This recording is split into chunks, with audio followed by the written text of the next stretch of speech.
प्यारे बच्चों नमस्कार। कक्षा 7 गणित में हमारा पाठ 6 चल रहा है, त्रिभुज और उसके गुण। त्रिभुजों के गुणों के बारे में हम पढ़ रहे हैं। त्रिभुजों के बहुत सारे गुण होते हैं जो कि अभी तक हमने पढ़े हैं। त्रिभुज का कोणीय गुण, बाह्यकोण प्रमेय, है ना। और क्या पढ़ा है, समबाहु और समद्विबाहु त्रिभुज का गुण भी पढ़ा है। बहुत सारे गुण हमने पढ़ लिए हैं त्रिभुज के। तो त्रिभुजों के और भी गुण हैं जो आपके सम्मुख हैं। एक त्रिभुज की दो भुजाओं की मापों का योग। दो भुजाओं की मापें उसकी किस प्रकार होती हैं। जो त्रिभुज की भुजाएं होती हैं उनकी माप कैसी कैसी होनी चाहिए कि त्रिभुज बने। ऐसा भी होता है कभी कभी माप ऐसी दी भी रहती है कि उसका त्रिभुज बन ही नहीं सकता। हमें समझ में नहीं आता क्यों नहीं बन रहा है, लेकिन उसका कारण है। कारण यह है कि त्रिभुज का एक गुण होता है भुजाओं की मापों वाला, कि किसी त्रिभुज में किन्हीं दो भुजाओं की मापों का योग तीसरी भुजा की माप से सदैव अधिक होता है। सदैव, हमेशा अधिक रहेगा, कम नहीं होगा। दो भुजाओं की मापों का योग यदि तीसरी भुजा से कम है, इसका मतलब वो त्रिभुज बनेगा ही नहीं, है ना। किसी त्रिभुज में कोई भी दो भुजाएं हैं, उनकी मापों का योग तीसरी भुजा से सदैव अधिक होना चाहिए, ठीक है ना। जैसे यहाँ पर हमारे पास त्रिभुज ABC है, इसकी 3 भुजाएं हैं। क्या क्या भुजाएं हैं इसकी? त्रिभुज ABC में भुजाएं हैं हमारे पास AB, BC व CA।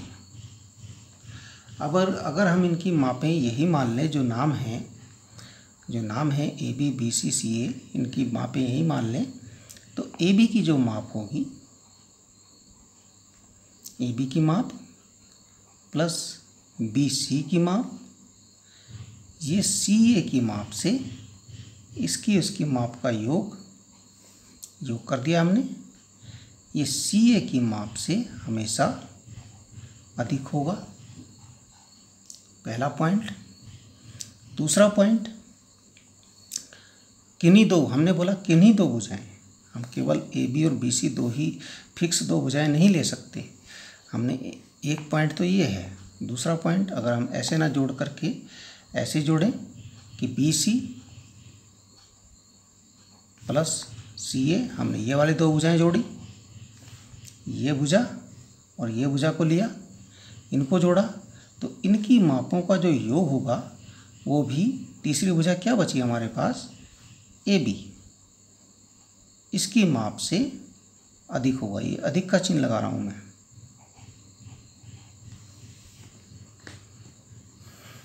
ठीक है। तीसरा पॉइंट अब और तरीके से भी ले सकते हैं। अब AB प्लस CA,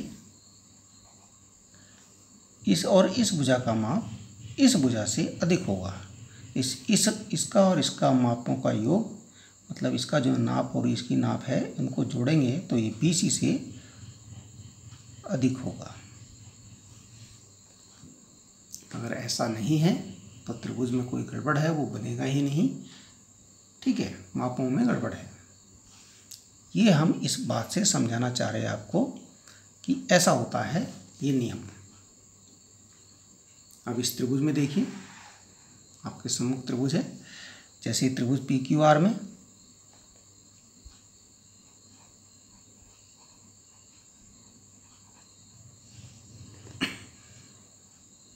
PQR में भुजाएं हैं आपकी PQ,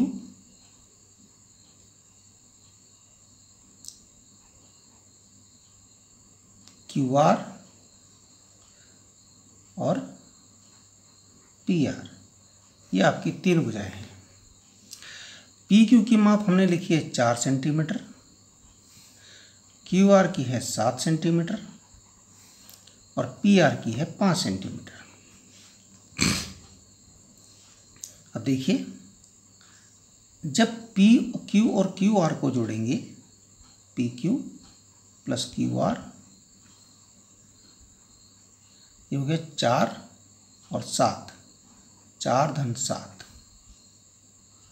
ये 4 है पी क्यू और क्यू आर 7 है, ये हो रहा है 11, जो कि 5 से ज़्यादा है कि नहीं है? 5 से ज़्यादा है। इसी प्रकार हम इसको ना जोड़ करके हम जोड़ लें क्यू आर और पी आर को, यानी 7 और 5, Q R plus P R. इसका मान क्या होगा? क्यू आर आपका 7 है, पी आर आपका 5 है, इसको जोड़ के हो रहा है 12, जो कि ये बची हुई 4 इससे अधिक है। और ना अधिक यहाँ सब जगह देखो, यहाँ वही बात आ रही है। इसके बाद यदि हम इसको जोड़ लें,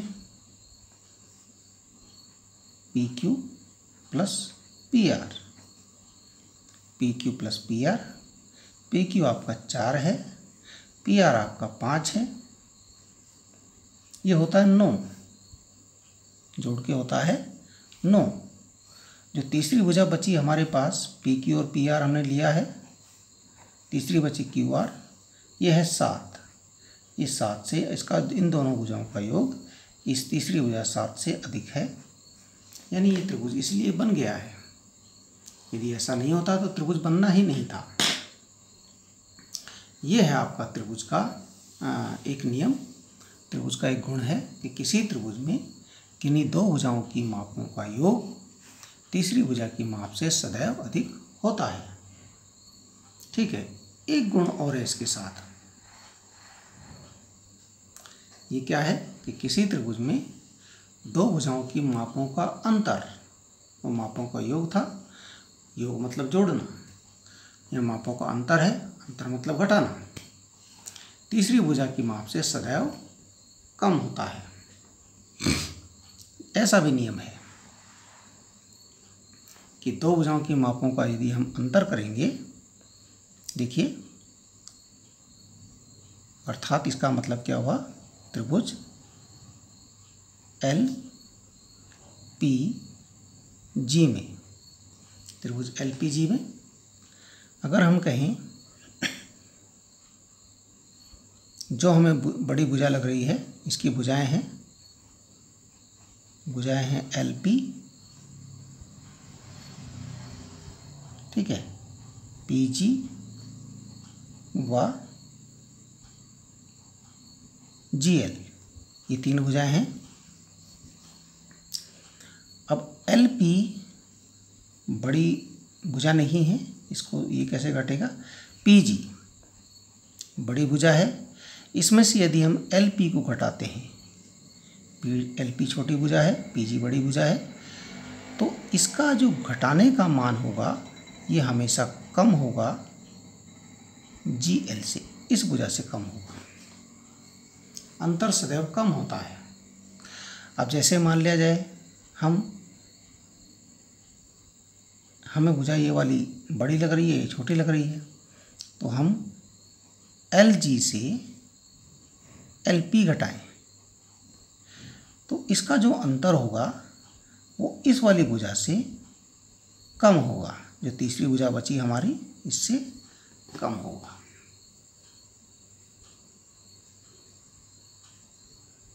ठीक है, यदि हमें पी जी बड़ी लग रही है तो पी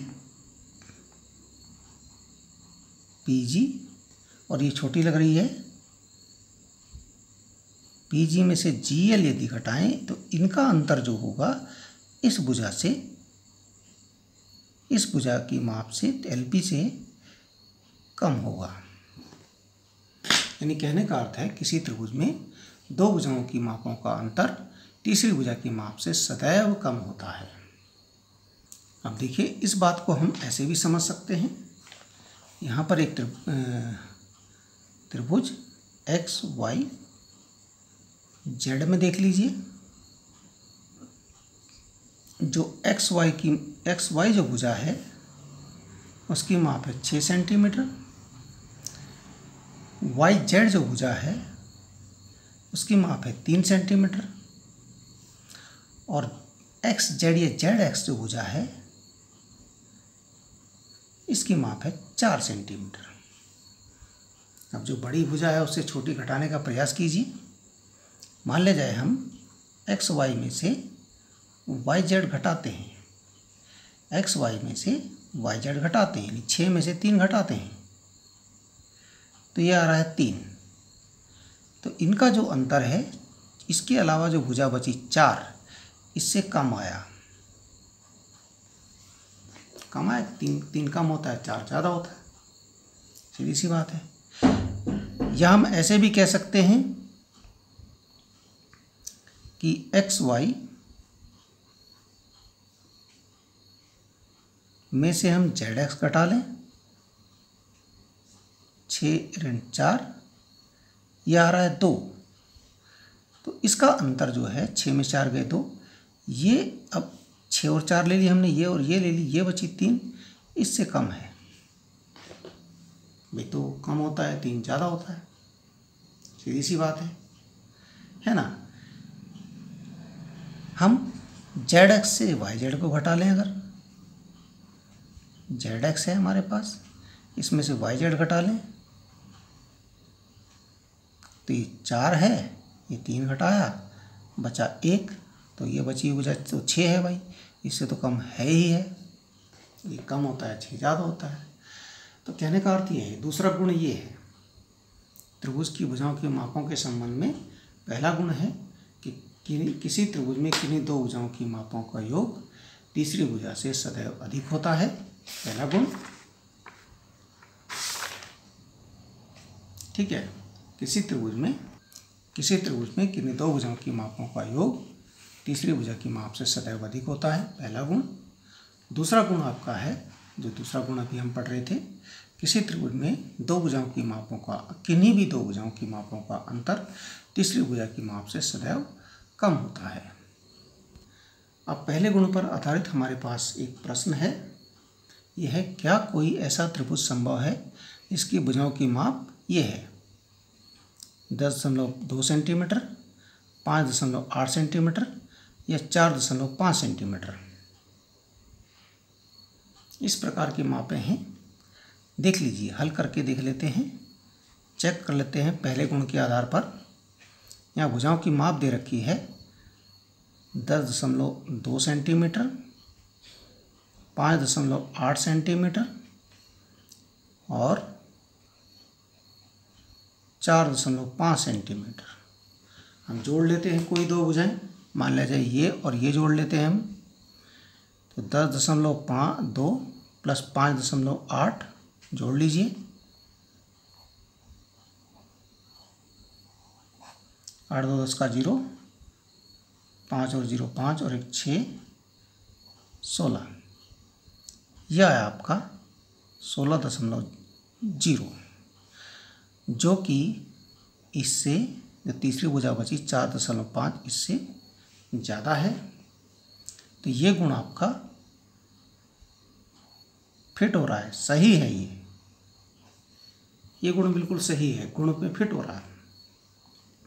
दूसरा, अब यदि हम देखें इसको और इसको, 5.8 प्लस 4.5, 2 भुजाएं हमने ले ली, अभी इससे ज़्यादा होना चाहिए,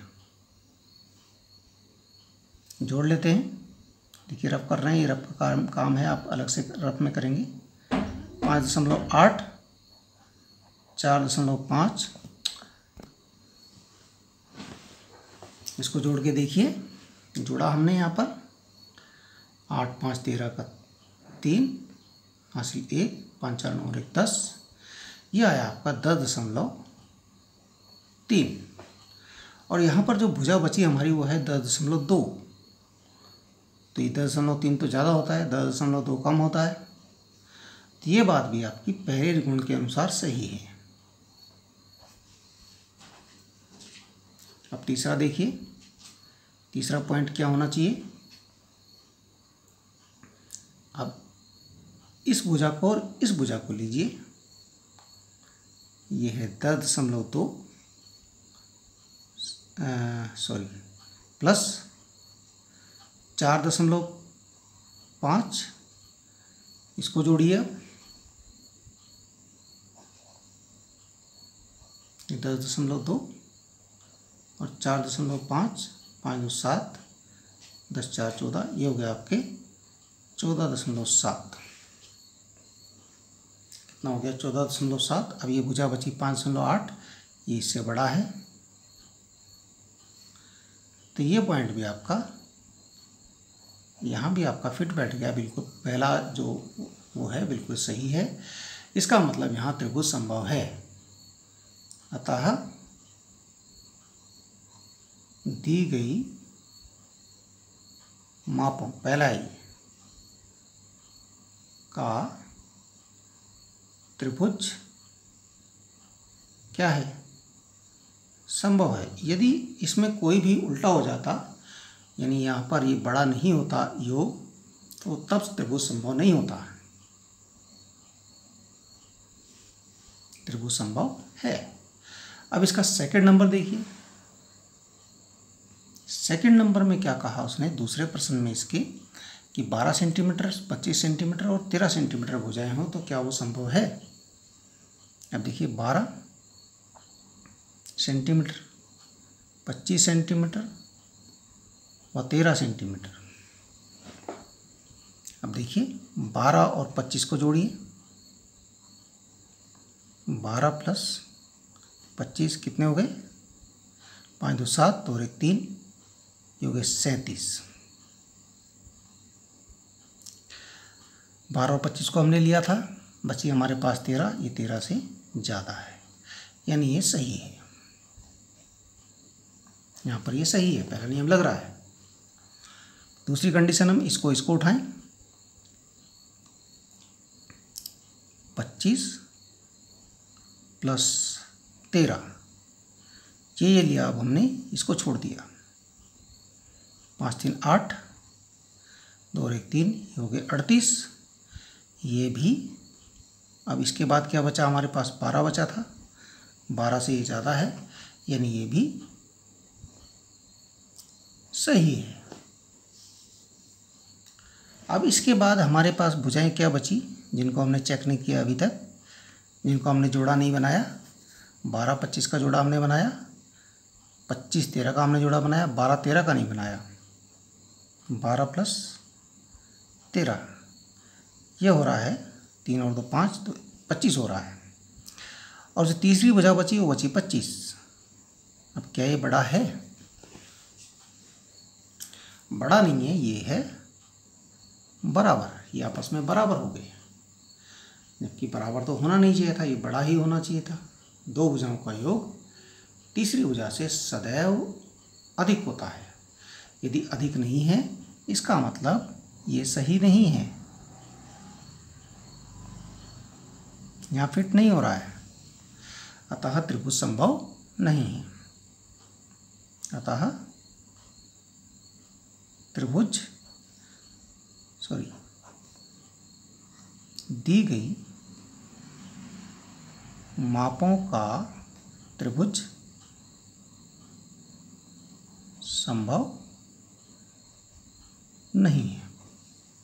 दी गई मापों का त्रिभुज संभव नहीं है। बस इस प्रकार से इसको जांचना है, संभव है कि नहीं।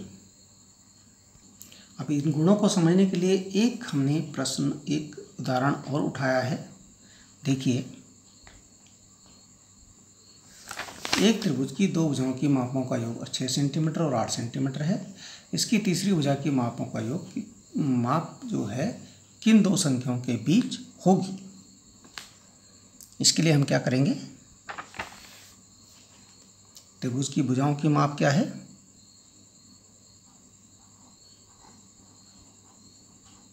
त्रिभुज की दो भुजाओं की माप क्या क्या है भाई? 6 सेंटीमीटर व 8 सेंटीमीटर है, ठीक है ना। तो अब 6 और 8 को जोड़ लीजिए, कितना हो रहा है? 14 सेंटीमीटर। यानी जो तीसरी भुजा की माप होगी वो 14 सेंटीमीटर से कम होनी चाहिए, 14 सेंटीमीटर से ज़्यादा नहीं होनी चाहिए भाई।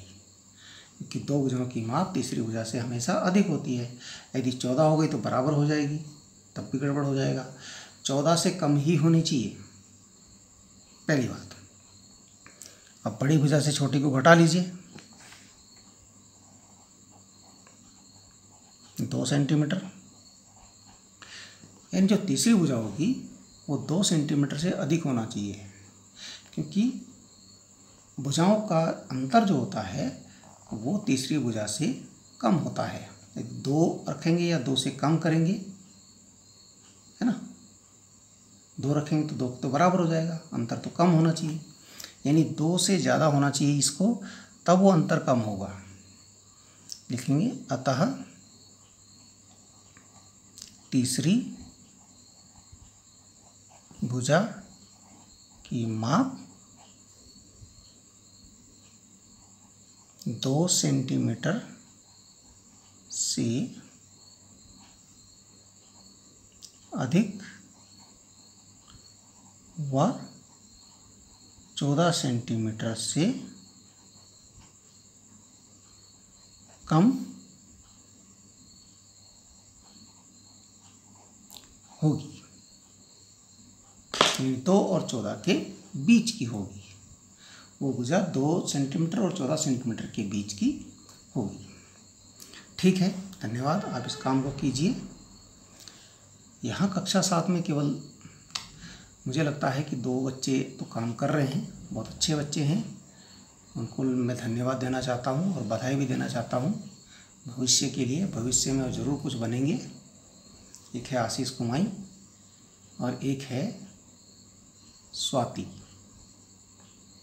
बाकी और तो काम कर ही नहीं रहे कक्षा 7 में, पता नहीं, बड़े धीरे धीरे काम कर रहे हैं। ठीक है, धन्यवाद।